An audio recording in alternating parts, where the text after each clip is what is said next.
Hi. So, I am going to cover three things today. I am going to tell you why research says that this man will outlive this man just by looking at his picture. I am going to share with you the most humiliating moment in my career, and I'll let you know why that has to do with Jennifer Aniston. Yeah. I'm also going to tell you what is better for you than eating broccoli and kissing. First, I should introduce myself. I'm Brooklyn Decker, model turned actor turned wannabe techie, and about a year and a half ago, I became a mom. It's funny that I should be here on this day, February 11th, 2017, because it was this weekend, 7 years ago, when everything changed for me professionally.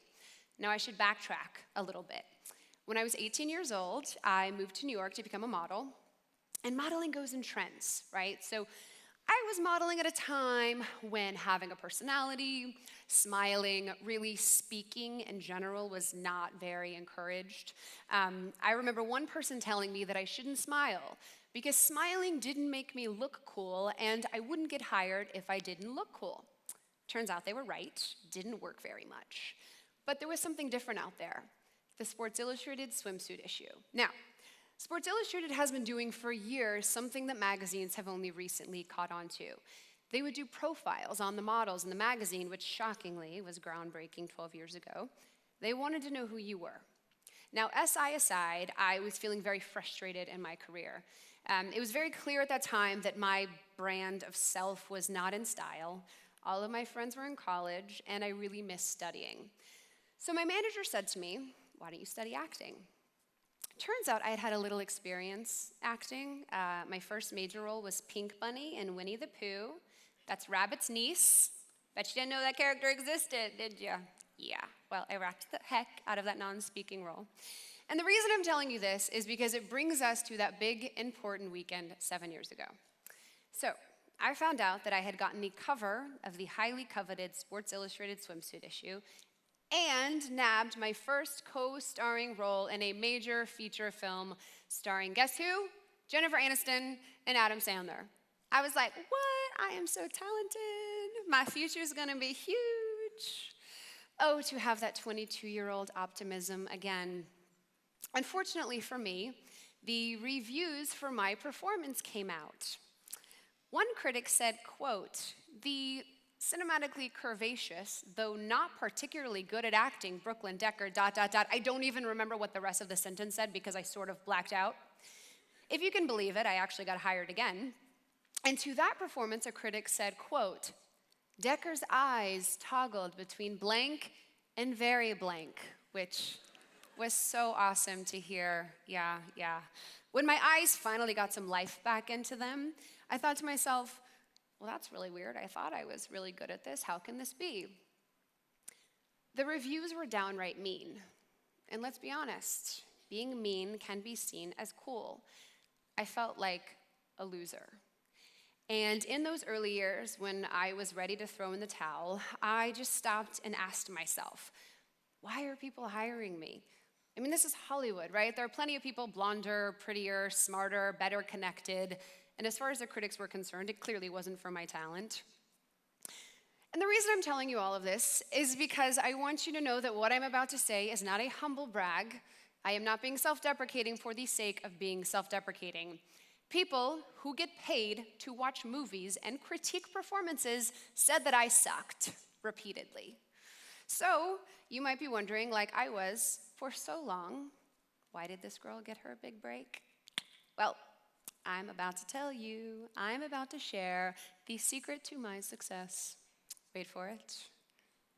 Wait for it. I'm nice. Yep, that's it. That's all. I am nice to people. Yeah. Thanks. No, thank you. Thank you. Now some of you might be thinking, nice, that's it. That's her big secret to success. Trust me, I had a similar reaction. A friend of mine was talking to me recently, and she said, I met one of your coworkers. They said you were so nice. And I just sort of sat there, nice? Nice, that's it, not funny, not hardworking, not intelligent, but nice? I had a visceral reaction to the word. Did you know that nice is actually derived from the Latin word meaning ignorant or unaware? And that kind of stuck with me. I was like, wait a second, nice is a seemingly decent word. Why would I have such a negative reaction to it? Well, I'll tell you why. We are living in this wonderfully progressive movement, right? But with that has come the rejection of nice. I've read articles where the subject is, I will not teach my kids to be nice. I've read studies where the main takeaway is nice guys finish last. I've listened to my feminist icons telling me to not compromise, to act like a man in the workplace. Sorry, guys, guess that means that you're not nice. Sorry. I've listened to them telling me that nice will be perceived as a weakness and people will take advantage of me. And I can understand where they're coming from, right? Because they're just advocating for independence, for taking your power back, for taking ownership over your contributions. But nice has become a 4-letter word. Well, you know how Justin Timberlake brought sexy back? Well, I am bringing nice back. Woohoo! But with a lot less swagger, obviously. I want to give nice its power back. Now, nice is the deliberate practice of charitable actions, right? So the little things. So opening a door for someone, or saying thank you at the grocery store, or saying yes when your classmate or your parent needs help. These tiny little acts lead to a kinder human being, and they've been scientifically proven to be contagious, both in yourself and in those around you. Now, you might be asking me, well, how do you find the balance between being nice and not getting walked all over? Honestly, that's something I'm still trying to figure out myself. But here's the good news. Science has our backs. Studies say that once we witness an altruistic act, right? So once we just see someone being nice to someone else, both our parasympathetic nervous system and our sympathetic nervous system are activated in our bodies. Now, what that means is that we experience the fight or flight response at the same time that we experience an overwhelming sense of ease and calm. This is a highly unusual combination, okay? And the result is that people felt the need to pay it forward. Think about that. Your body and your mind are functioning at their highest level when you are being nice. It's the same physiological response we get from things like sex and parenting.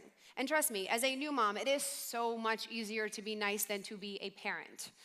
Now, the theory of indirect reciprocity sounds really fancy, but it's super easy. It's Jimmy being nice to Sally, so Sally is nice to Susie. What it says is that if you are on the receiving end of kindness, you then want to be nice yourself.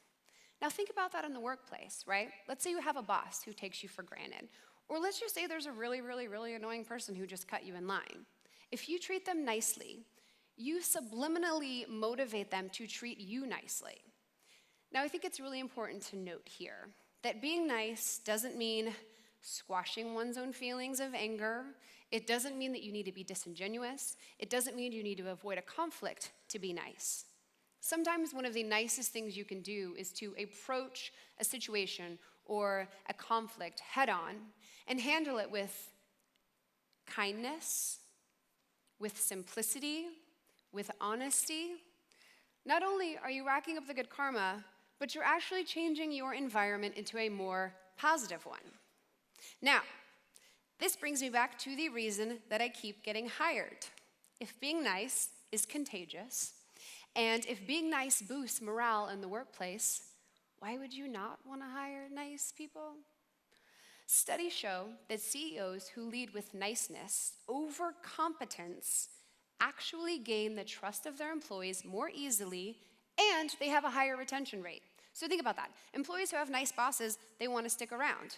What that tells us is that niceness over competence actually reigns supreme, which is why I keep getting hired, even though my eyes toggle from blank to very blank. Yep. Now, let's say you're not ready for this yet. Let's say you're like, oh, nice, not really feeling that. That's cool, you go on with your bad self. But I encourage you to do one thing, one small little thing. Smile more. Yep. Smiling can actually add years to your life. There was a study where they wanted to see if people who smiled on baseball cards versus those who didn't actually had a longer life. What they found is that those who smiled lived, on average, 7 years longer than those who didn't. 7 years. Think about that. Now, I was thinking when I read this study, wait a second. Are people smiling because they're healthier, they live a stress-free life, therefore they live longer? Maybe, but here's the kicker. Smiling can be learned and practiced. Yep.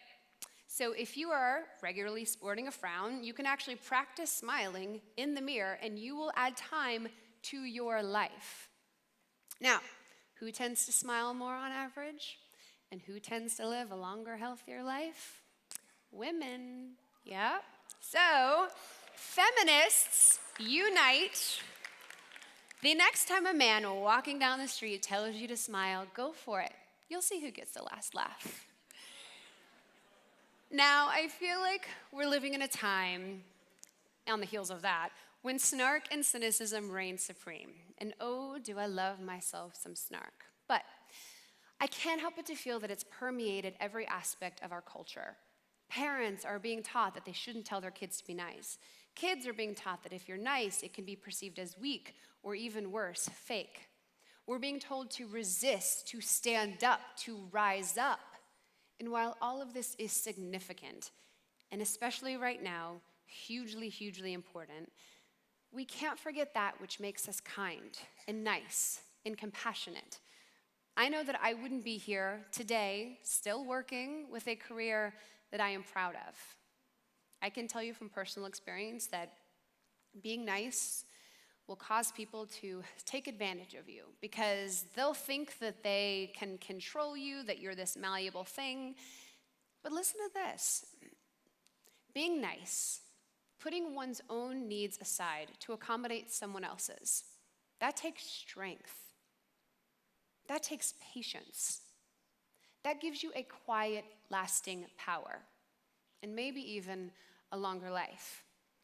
We live in a world where we go into a grocery store or a coffee shop, and we're checking Instagram, we're looking at what our friends are doing, we're looking at what our adversaries are doing. We go to pay for the thingy at the checkout thing with our phone, and we get our coffee, we post a picture, we start our day. Well, what happened to the person who made your coffee? Did you even notice they were there? I challenge you to connect with that person. I encourage you to smile.